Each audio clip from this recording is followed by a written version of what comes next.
அநேக நாட்களாக ஒரு பிரச்சனைக்காக, ஒரு வியாதிக்காக, ஒரு போராட்டத்திற்காக யாருக்கும் தெரியாமல் நீ கண்ணீர் வடித்துக் கொண்டே இருக்கிறாய்.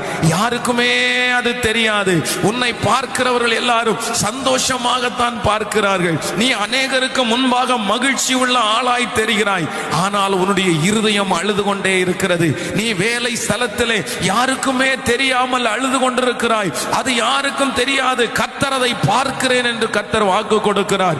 எல்லாரும் தூங்கினதற்கு பிற்பாடு நீ படுக்கும் போது உனக்கு நித்திரை வரவில்லை. நீ பெட்டிலே அழுது கொண்டே படுத்துக் கொண்டிருக்கிறாய். ஆண்டவரே, எப்பொழுது நீர் நினைப்பீர்? ஆண்டவரே, எப்பொழுது என்னுடைய குடும்பத்தை பார்ப்பீர்? எல்லாரும் சந்தோஷமா இருந்தாலும் உன் மனது சந்தோஷமா இருக்கிறது போல் நடிக்கிறதே தவிர அந்தரங்கத்திலே உனக்கு ஒரு மிகப்பெரிய வேதனையை நீ சுமந்து கொண்டிருக்கிறாய். உன்னோடு படுத்திருக்கிற மனைவி அந்த சுமையை பார்க்கவில்லை. உன்னுடைய கணவன்